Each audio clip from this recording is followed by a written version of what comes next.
Hello guys, কেমন আছো তোমরা সবাই? আশা করি ভালো আছো। আমিও খুব ভালো আছি। চলো আজকে দুপুরবেলা এখন বাজে 3:30। চলো দুপুরবেলা খাওয়া দাওয়াটা করা যাক। আর আজকে কী রান্না হয়েছে? আজকে শনিবার, তো আজকে আমাদের নিরামিষ। চলো কী রান্না হয়েছে সেটাই তোমাদের সাথে শেয়ার করি। চলো দেখতে থাকো। খেতে যাওয়ার আগে দেখো এই বালিশগুলো রোদে দিয়েছি, সেইগুলো একটু তুলে রেখে তারপরে যাবো। চলো বালিশগুলো তুলে নিই। দেখো আমাদের জানলা থেকে কি সুন্দর রোদ পড়ে, এই বালিশগুলো রোদে দিয়েছি।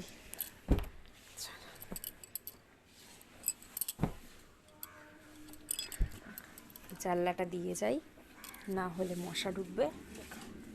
হেভি রোদ পড়েছে, সূর্যি মামা একদম মুখের ওপরে। প্রথমে দেখি, এটা হচ্ছে লাউ পাতা বাটা, আর এটা হচ্ছে ফুলকপি আলু দিয়ে একটু রসা টাইপের করেছে, বাদাম ঠাদাম দিয়ে। আর হচ্ছে ডাল, লাউ মূলো ধনেপাতা দিয়ে ডাল। চলো খেয়ে নি, টাটা।